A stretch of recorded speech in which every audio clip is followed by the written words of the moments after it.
Começa agora mais um episódio da série de podcasts da Biológicos Brasil, em parceria com a Bionovis, o Instituto Biomanguinhos Fiocruz e a Samsung Bioapps. Nossa conversa de hoje é sobre o papel da equipe de enfermagem no tratamento do câncer de mama. O tratamento do câncer de mama ele vem se tornando cada vez mais complexo e com melhores resultados. E cada vez mais nós observamos que um tratamento multidisciplinar, conduzido de forma ativa e coordenada, traz resultados melhores para a paciente, inclusive aumentando a sua sobrevida. Além disso, um trabalho em equipe bem orquestrado facilita o dia a dia da equipe de saúde, além de trazer maior satisfação pessoal para toda a equipe. Um dos pontos importantes desse processo é a forma e cuidado na administração das medicações prescritas, com um papel fundamental da equipe de enfermagem nesta fase.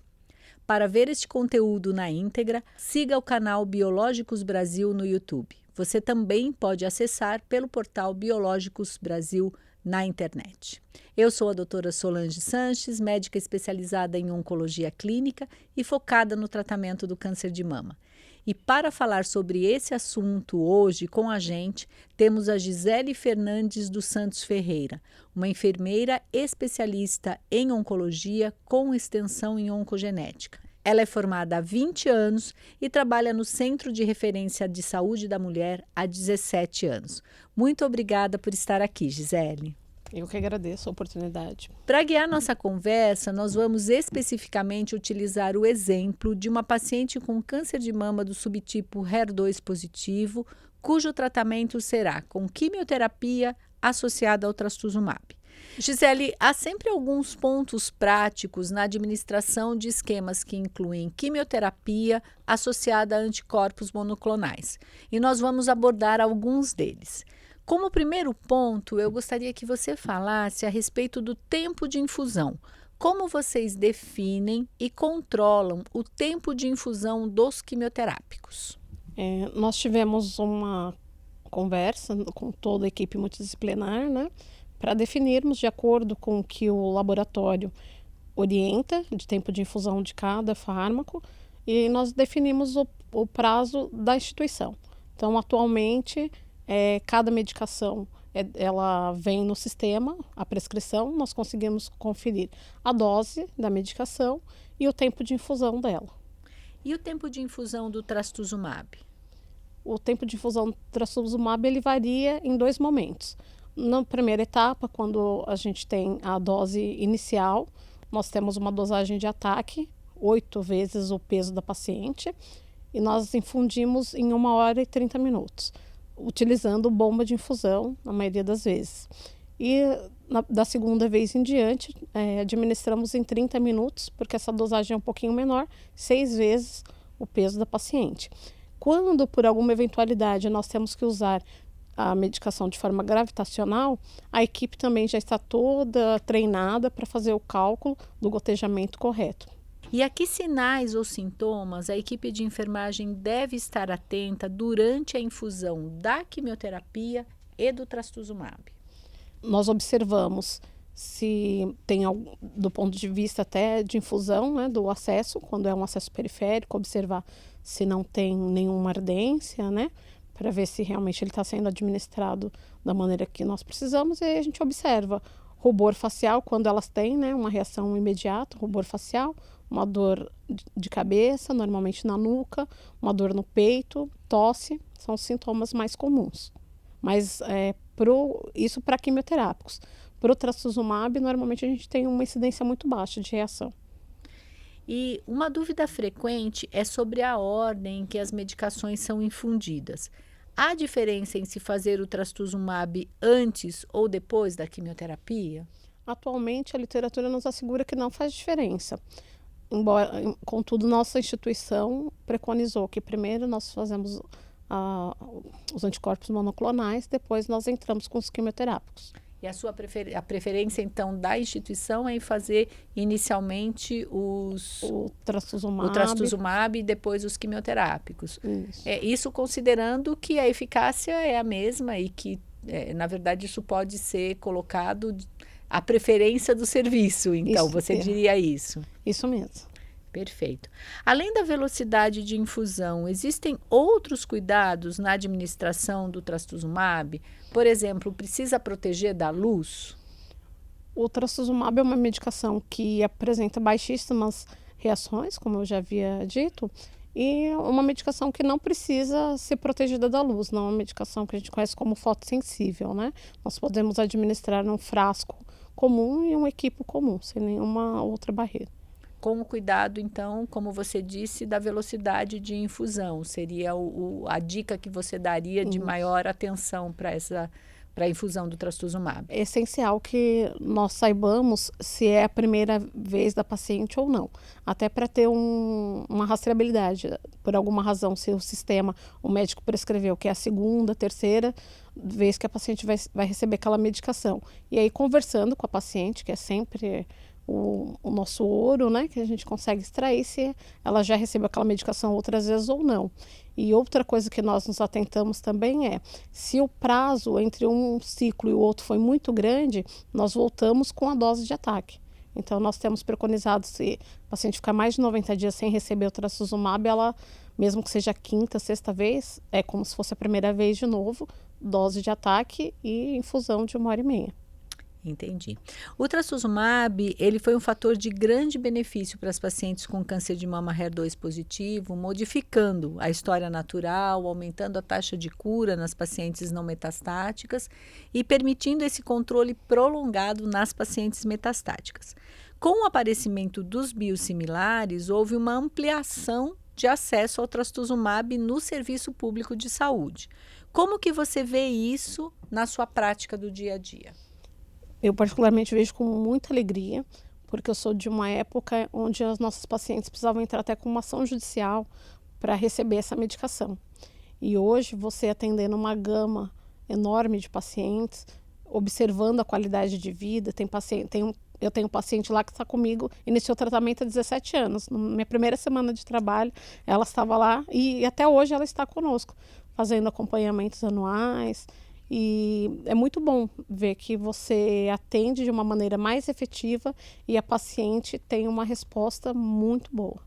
E em relação às medicações biológicas biosimilares, né, especificamente do trastuzumab, você indica alguma atenção especial durante a administração? Não, a atenção é a mesma, até porque nós sabemos hoje que não faz diferença para o paciente se a medicação ela é de referência ou se é um biosimilar, porque todas as medicações passam por uma pesquisa, ela tem uma segurança muito grande. E em relação à intercambiabilidade, uma paciente que estivesse com um trastuzumab e agora fosse receber um biosimilar, tem algum cuidado adicional recomendado ou ele prossegue nos mesmos cuidados da medicação de referência? E aí eu queria aproveitar e pedir para você descrever como que é esse cuidado que vocês têm com o paciente desde antes dele chegar na sala para receber a quimioterapia. No primeiro momento, assim que a paciente chega, ela passa por uma consulta de enfermagem, onde nós vamos abordá-la, perguntando como está a adesão ao tratamento, então, como ela vai receber a medicação em uma média de 21 a 21 dias, a gente pergunta como que foram esses 20 dias em casa, quais as reações que ela teve, as reações imediatas, tardias, né? E a gente faz a aferição dos sinais vitais, peso e altura, sempre com enfoque do peso. Toda a equipe de enfermagem é bem treinada para o paciente não dizer o peso, ela chega e pesa, para a gente ter uma segurança total de administrar a medicação. Então, o peso não é aproximado, é o real daquele momento, né? E nessa consulta nós abordamos outros fatores, né, que vão garantir a adesão ao tratamento por completo, e aí sim ela vai para a sala de infusão. E a medicação não faz diferença se a gente está administrando um medicamento ético ou um biosimilar. A atenção é a mesma para todas as pacientes. Às vezes, por nós estarmos no SUS, às vezes a gente não tem acesso a saber que trocou o laboratório. Então, assim, na reunião de farmácia, a farmácia nos conta. Mas às vezes a gente já está usando a medicação há 10 dias, 15 dias, depois que a gente vai saber que trocou. E, na verdade, com isso você pode inferir que não precisa mesmo de nenhum cuidado adicional, porque o biosimilar acaba sendo tão seguro, vamos dizer, como qualquer outro trastuzumab que a paciente esteja utilizando, né? Isso você está mostrando na prática, né? Nós percebemos que não faz a menor diferença, né? Muito, muito tranquilo. E, assim, Gisele, a enfermagem, ela tem uma presença muito próxima às pacientes, que extrapola esses cuidados técnicos. É uma função que tem um ponto essencial na humanização do tratamento, nessa percepção das necessidades das pacientes. Eu gostaria que você comentasse sobre as abordagens da enfermagem em oncologia, especificamente nessa recepção da paciente e assistência na sala de infusão. Nessa questão, né, que extrapola a parte técnica. A nossa equipe ela é bem alinhada, então desde a recepção ela é acolhida. No momento da consulta de enfermagem, que é o primeiro contato que ela tem com o profissional antes da infusão, é o momento que a gente aborda essas questões. Então a gente chama o acompanhante e é importante a presença do acompanhante para que ele consiga conduzir as ações dentro de casa. Porque às vezes a gente está dando uma orientação, ela lembra metade, ele lembra metade. Chega em casa, faz um todo, né? Durante a consulta, então a gente pergunta como estão as ações, o que ela está fazendo da vida, até para a gente entender a saúde mental dela. Porque caso haja necessidade, a gente encaminha para um psicólogo ou para um psiquiatra, para que ela tenha um tratamento amplo, né, e seguro. E essa ação de chamar o familiar para dentro da sala de enfermagem é uma situação que pode favorecer, inclusive, o convívio deles, né? Estreitar esses laços, fazer o acompanhante entender melhor a doença e dar um suporte melhor. Você sente isso? Sim, eu sinto que dessa forma eles conseguem entender melhor até onde o que a paciente está verbalizando é algo que precisa de urgência, que precisa correr para um ponto de atendimento, ou é alguma coisa que ele possa fazer em casa, alguma ação simples, de repente a gente brinca, dá um picolé de limão para a azia dela e ela fica bem, não precisa levar para o hospital para ter que tomar um antiemético e tudo mais, né? Pequenas ações. E quando ela vai para a sala de infusão, no segundo momento, depois de toda a análise psicológica, de adesão ao tratamento, exames e tudo mais, a equipe que está dentro da sala administrando a medicação também vai paulatinamente explicando cada função do remédio que a gente está administrando. Então, estou colocando agora pré-químio, o que tem aqui dentro desse frasco, tem um antiemético, tem um antialérgico, o que você pode sentir durante essa infusão, e cada quimioterapia que você vai instalando, você vai orientando. E com isso a paciente vai ficando mais confiante de ter até um protagonismo maior no tratamento, né? Sim, ela se sente parte daquilo, né? Ela observa que ela não é um número. Ela é uma pessoa que a gente, normalmente, eu por estar lá há muitos anos, já conheço as pacientes pelo nome. Então vejo o rostinho e já sei quem é. E elas também, né, têm essa segurança de chamar cada um da equipe pelo nome e ter confiança em cada um de nós.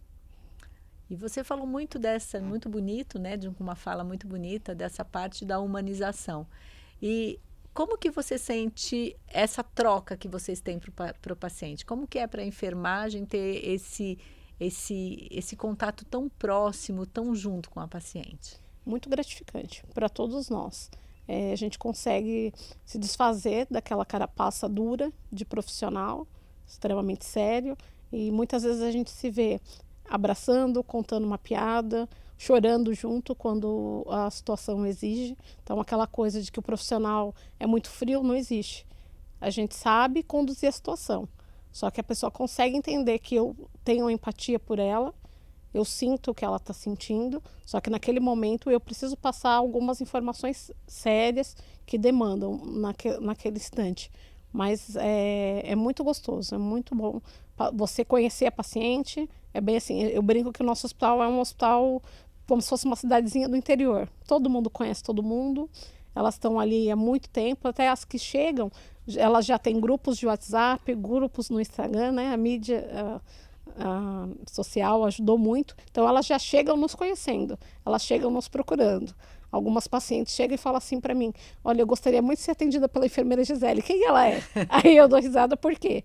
E, eu gostaria de ser atendido pelo médico tal, pelo técnico de enfermagem fulano de tal, que tem a mão leve para funcionar. E ao longo do tempo, pela equipe estar cada vez mais consolidada, então a equipe inteira. Aí elas chegam querendo saber de cada um e a gente sabendo delas e podendo cuidar de uma maneira um pouco melhor. E Gisele, você tem uma especialização também em oncogenética, né? A gente sabe que é uma especialidade extremamente necessária no tratamento do câncer, em que nós temos síndromes hereditárias, genéticas de câncer, nem todo câncer é hereditário, mas a gente vem evoluindo muito nesse conhecimento. E a gente vê que é até difícil da gente ter médicos oncogeneticistas. Eu gostaria que você falasse um pouco dessa sua formação e do seu papel como enfermeira especializada em oncogenética. Como que isso funciona? Eu fui à procura dessa extensão porque eu gosto muito de genética, né? Eu acho muito importante a gente entender a origem de tudo. Então, por que teve aquela alteração celular e levou ao câncer? O que a gente pode fazer? Existem alguns fatores que nos impedem de ter o câncer ou não? E se existem, o que a gente pode fazer? Desde a atenção básica até o tratamento propriamente dito, a reabilitação. E assim, hoje, no SUS, é um mercado que eu me sinto um pouquinho frustrada de agir, porque nós não temos a possibilidade de oferecer para o paciente um mapeamento genético, onde a gente consiga saber algumas informações para passar para elas. Um ou outro paciente que consegue fazer, aí quando elas vêm com um resultado, a gente consegue sentar, os médicos e nós enfermeiros, e traçarmos um direcionamento melhor do que ela pode fazer, de como vigiar dentro de casa, quando elas têm irmãs, filhas, né? O SUS ainda não consegue permitir isso para todas as pacientes, né? São poucas as que têm acesso a isso e é de forma particular. E outra coisa que nós já vivenciamos são, em alguns momentos da vida, nós já atendemos mãe e filha simultaneamente, as duas com câncer de mama, e numa idade aí de uma diferença de no mínimo 20 anos de uma para outra, ou seja, a mãe em idade de descobrir porque ela poderia fazer uma mamografia e a filha ainda muito longe desse acesso. E as duas terem no mesmo tempo, às vezes a filha tendo antes da mãe, tendo o diagnóstico de câncer de mama antes da mãe. E isso dificulta. Então, seria muito bom. É uma parte ainda da minha vida que me frustra um pouquinho, mas quem sabe em breve a gente consiga melhorar isso, ampliar, para a gente dar uma assistência ainda mais abrangente. É um assunto espinhoso, mas é um assunto que a gente tem que abordar, né? Porque esse gap, essa distância entre o acesso à avaliação genética, ao mapeamento genético da saúde suplementar e da saúde pública, incomoda muitos profissionais de saúde, porque a gente vê essa necessidade tanto para identificar precocemente pacientes em risco, como agora até para usar isso como alternativa terapêutica. Então, espero que a gente consiga evoluir nesse ponto, e eu acho que é só trazendo realmente o assunto à tona que a gente vai conseguir dar alguns passos nesse sentido. Tem algum ponto que você gostaria de ressaltar, Gisele, dessa nossa conversa toda? Sim, quero ressaltar 2 pontos. Do ponto de vista do medicamento, que não importa se ela está recebendo um medicamento biosimilar ou de referência, toda pesquisa, todo cuidado que é feito previamente para que ela receba essa medicação. Então, tudo que ela recebe é de maneira segura. Passou por um crivo de um comitê ético, por vários pesquisadores, por um grupo multiprofissional, né? Então, ela pode ter total tranquilidade para receber isso. E do ponto de vista profissional e humano, saber que toda a equipe está ali como facilitador do tratamento. E puxando para a minha área, os enfermeiros, a equipe de enfermagem, ela acaba passando muito mais tempo com aquele paciente. Então, a gente acaba se aproximando muito mais e eu costumo dizer que nós somos facilitadores do processo. Então, assim, o médico diagnosticou, ela sai sem rumo, o que fazer. Quando chega na equipe de enfermagem, a gente consegue mostrar para ela que ainda existe vida depois de um diagnóstico de câncer, que o diagnóstico de câncer não é sentença de morte. Então, nós podemos cuidar e viver bem, e viver plenamente, viver por muitos e muitos anos, né? Tem hoje pacientes com uma sobrevida descomunal. E bem, não é aquela coisa de você olhar para a paciente e falar, não, essa paciente tem câncer, olha o semblante dela, como ela está andando, como ela está comendo. Não, uma pessoa que você olha, linda, arrumada, cabelo que já nasceu, e bem com a vida, curtindo, dando depoimentos maravilhosos, fazendo um trabalho voluntário dentro do hospital, desde pegar na mão e ensinar onde é o elevador, onde é o setor que faz o exame, onde é a sala de medicação, para dar uma touca.